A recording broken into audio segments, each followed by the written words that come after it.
हाय बच्चों, चंद्रिका विद्यालय की तरफ से आलोक सर। जैसा कि आप लोगों को ऑनलाइन क्लास स्टार्ट हो गया है और मैं आज आप लोगों को क्लास 4 यानी कि क्लास 4 का एसएस पढ़ाने जा रहा हूँ। तो आपका एसएस में है पहला लेसन चलो चलें स्कूल। आपका पहला लेसन है चलो चलें स्कूल। आओ कुछ बच्चों से मिले और देखें कैसे कैसे ये बच्चे स्कूल पहुँचते हैं। अब आगे हम चलते हैं, लेसन में देखते हैं और सीखते हैं कि बच्चे कैसे स्कूल पहुँचते हैं। बांस से बना पुल, जैसा कि आपको चित्र में बगल दिखाया गया है, बांस से बना पुल ये जो है कहाँ पर होता है? असम में होता है, असम। तो हमारे यहाँ बारिश बहुत होती है, कभी कभी तो चारों तरफ घुटनों तक पानी भर जाता है, फिर भी हम स्कूल जाने से नहीं रुकते। एक हाथ में किताबें उठाते हैं और दूसरे हाथ से बांस को पकड़ते हैं।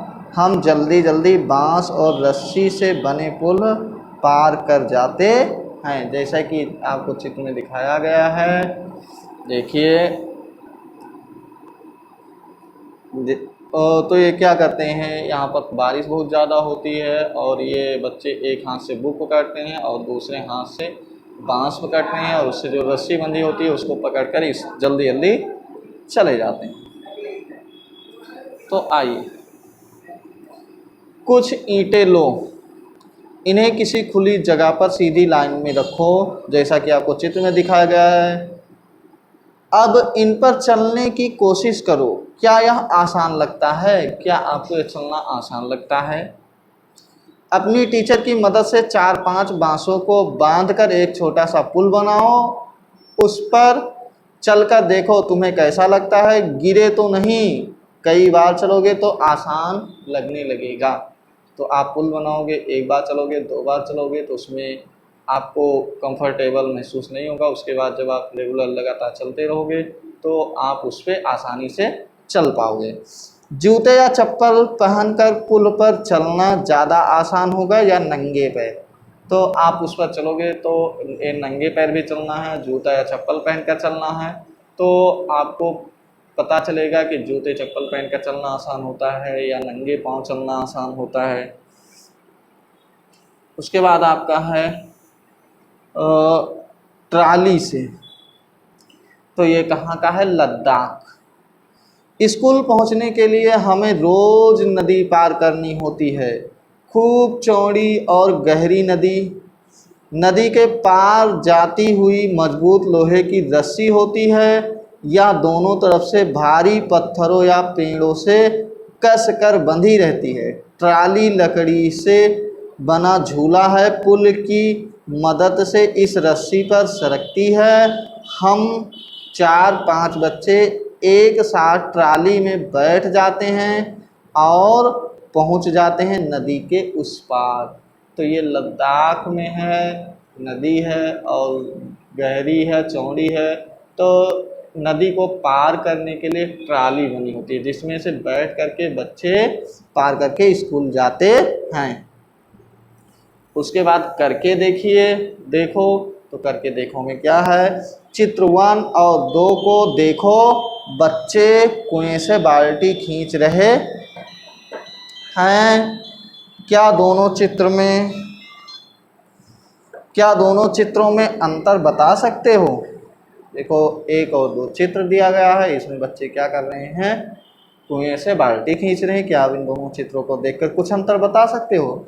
इन दोनों में से किस तरह से खींचना आसान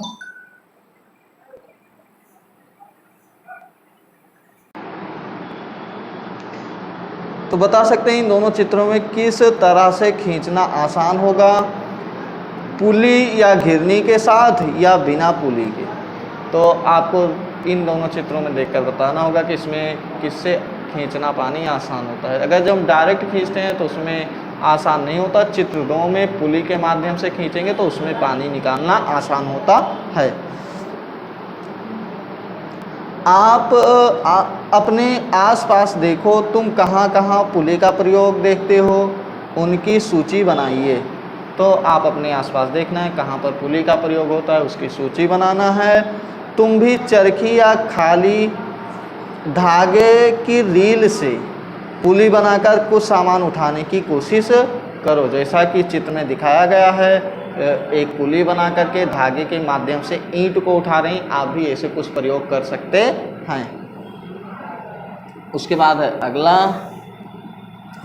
चलो चलें स्कूल। सीमेंट का पुल, अब आप लोग देख रहे हैं सीमेंट का पुल।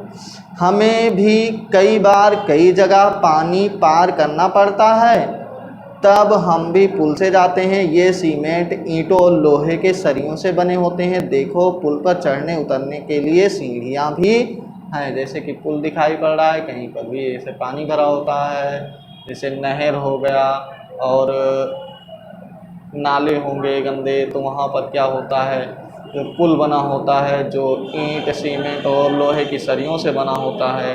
कहीं कहीं पर हमें बिल्कुल रास्ता बना होता है, वैसे जाते हैं। और कहीं पर क्या होता है, सीढ़ियाँ बनी होती चढ़ने उतरने के लिए।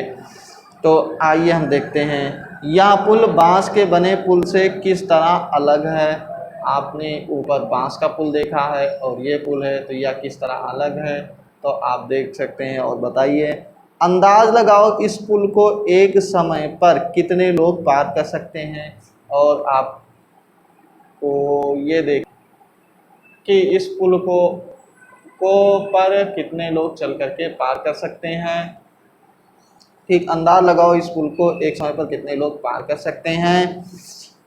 तुमने देखा कैसे बच्चे अलग अलग पुलों की मदद से ऊबड़ खाबड़ रास्ते और नदियों को पार करके स्कूल पहुंचते हैं। आप लोगों के इस सिलेबस में बताया गया है और आप लोग इसको देखे हैं कि कैसे बच्चे पुलों की मदद से किस किस तरह के तो वो स्कूल जाते हैं। अगर तुम्हें मौका मिले तो तुम कौन से पुल से जाना चाहोगे। अगर यदि आपको ऐसा मौका मिलेगा तो आप कौन से पुल से जाना पसंद करोगे। स्कूल जाने के लिए क्या तुम भी कोई पुल पार करते हो। वह पुल कैसा दिखाई देता है। अगर आप स्कूल जाते हो तो आपको रास्ते में पुल मिलता है कि नहीं मिलता है। अगर मिलता है तो वो पुल आपका कैसा है।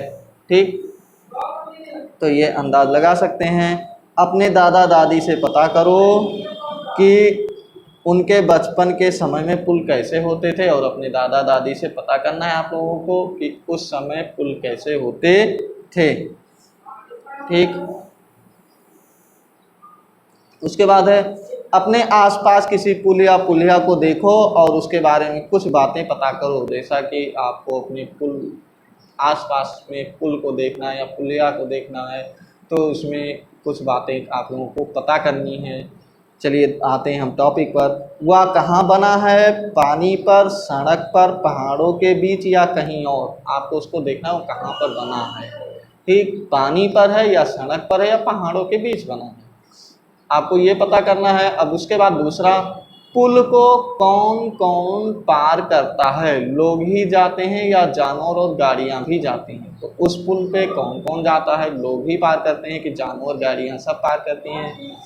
तो क्या वह पुल पुराना सा लगता है या नया। अब आपको उसको देखना है कि वो पुल नया पुल है कि पुराना पुल है। ठीक, अब आगे क्या पता करना है, पता करो कि यह पुल किन किन चीज़ों से बना है, उन चीज़ों की सूची बनाओ। अब आपको देखना है कि वो पुल किन किन चीज़ों से, किन वस्तुओं से बना है, और उसको आपको पता करना है कौन से वस्तुओं से बना है। उस पुल का चित्र कॉपी में बनाओ। पुल पर चलती ट्रेन, गाड़ियाँ, जानवर और लोग दिखाना मत भूलना। सोचो अगर पुल नहीं होता तो क्या क्या परेशानी होती। कुछ अन्य तरीके देखें जिसे बच्चे स्कूल पहुंच जाते हैं, तो आप लोगों को देखना है। अब है आप लोगों का अगला, नीचे देखो लिखा गया है बल्लम। ठीक, चित्र बनाया गया है, तो इसमें देखिए केरल के कुछ भागों में बच्चे पानी को पार करने के लिए बल्लम या लकड़ी की बनी छोटी नाव में बैठकर स्कूल तक पहुंचते हैं। केरल में जो है कुछ बच्चे क्या होता है बल्लम या लकड़ी के बनी नाव से नदी को पार करके वो स्कूल जाते हैं। आगे आइए चलते हम देखते हैं और आगे क्या है। आगे क्या तुमने किसी और तरह की नाव देखी है? और तरह की आपने नाव देखी एक नहीं देखी है, उसको लिखना है। पानी पार करने के और क्या तरीके हो सकते हैं? पानी को पार करने के लिए और क्या तरीके हो सकते हैं? क्या तुम भी कभी ऊंट गाड़ी या तांगे पर बैठे हो? कहाँ खुद चढ़े थे या किसी ने बिठाया था? ठीक, आपको ये लिखना है कभी ऊंट या बैलगाड़ी पर, ऊंट गाड़ी पर या तांगे पर कभी आप बैठे हो कि नहीं बैठे हो। अगर बैठे हो तो आपको किसने बैठाया था? ऊंट गाड़ी जो है वो राजस्थान में चलती है, हम रेगिस्तान में रहते हैं। देखो हमारे यहाँ दूर दूर तक रेत ही रेत नज़र आती है। इस दिन में तो रेत खूब तपती है, यानी कि बहुत गर्म हो जाती है। हम ऊंट गाड़ी में बैठकर स्कूल जाते हैं। तुम्हें उस गाड़ी पर बैठकर कैसा लगा? आप अपना अनुभव कक्षा में आप अपने साथियों से बात कर सकते हो और उनसे बता सकते हो। आगे है बैलगाड़ी। तो बैलगाड़ी जो होती है मैदानी इलाके का एक गांव है। हम बैलगाड़ी पर बैठ करके हरे भरे खेतों में से धीरे धीरे निकलते हुए स्कूल पहुंचते हैं। तेज़ धूप या बारिश हो तो हम अपनी छतरियां खोल लेते हैं। जैसे बैलगाड़ी पर भी बच्चे स्कूल जाते हैं, तो ये बैलगाड़ी का भी चित्र दिखाया गया है। ठीक, अब उसके बाद है आपका क्या तुम्हारे यहाँ भी बैलगाड़ियाँ होती हैं? अगर आपके यहाँ बैलगाड़ियाँ होती है तो आपको उसका नाम लिखना है। क्या उनमें छत होती है? छत होती है कि नहीं होती है वो भी आपको बताना है। उसके पहिए कैसे होते हैं? आपने जब बैलगाड़ी पर बैठोगे तो उसके पहिए कैसे होते हैं उसको आपको देख करके बताना है।